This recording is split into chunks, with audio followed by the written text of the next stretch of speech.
പ്രഹസനം. മൗനവ്രതത്തിലായി പോയി. ഇല്ലെങ്കിൽ മൗനവ്രതം കഴിഞ്ഞോട്ടെ.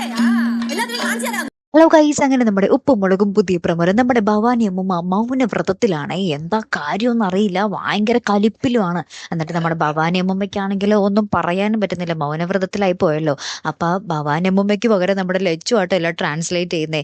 ഞാൻ മൗനവ്രതം ഒന്ന് കഴിഞ്ഞോട്ടെ എന്നിട്ട് നിങ്ങൾക്ക് കാണിച്ചു തരാം എന്നൊക്കെ പറഞ്ഞ് കട്ട കലിപ്പാണ് താനും. എന്ന കാര്യം എന്താന്ന് വെച്ചാൽ പറയണമില്ല. കലിപ്പ് കൂടാൻ കാര്യം വേറൊന്നുമല്ല, നമ്മുടെ ശിവാനി നമ്മുടെ അമ്മൂമ്മയുടെ ഈ മൗനവ്രതം കണ്ടിട്ട് പറയുന്നുണ്ട്, ഇത് തല്ലിപ്പൊളി പ്രഹസനാന്നേ എന്ന് പറയുന്നുണ്ട്. ഇത് നമ്മുടെ ഭവാനി അമ്മൂമ്മ കേൾക്കുന്നുണ്ട്. അപ്പം മുതലാണ് നമ്മുടെ ഭവാനി അമ്മൂമ്മ ഇങ്ങനെ കലിപ്പിളകി നിൽക്കുന്നതേ. ലാസ്റ്റ് എല്ലാവരും ഭയങ്കര ടെൻഷനിലാണ്. എന്തിനാണ് അമ്മൂമ്മ ഇങ്ങനെ മൗനവ്രതം എടുത്തിരിക്കുന്നത്, ഇനി മൗനവ്രതം കഴിയുമ്പോൾ ഒരു പൊട്ടിത്തെറി ഇവിടെ നടക്കുമല്ലോ എന്നൊക്കെ പറഞ്ഞ് എല്ലാവരും ഭയങ്കര ടെൻഷൻ അടിച്ച് ഇങ്ങനെ നിൽക്കുന്ന സമയമാട്ടോ നമുക്ക് നമ്മുടെ പ്രമോയിൽ കാണുവാൻ സാധിക്കുന്നതേ. അപ്പൊ നമ്മുടെ ഭവാനി അമ്മൂമ്മ ഇങ്ങനെ ആംഗ്യ ഭാഷയിൽ പറയുന്നതൊക്കെ നമ്മുടെ ലച്ചു ആട്ടോ ഇങ്ങനെ ഡബ് ചെയ്ത് കൊടുക്കുന്നത്.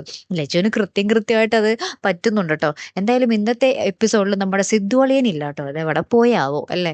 കാത്തിരിക്കാമോ അടുത്തൊരു വീഡിയോയുമായി വരുന്നത് വരയ്ക്കും. Good bye.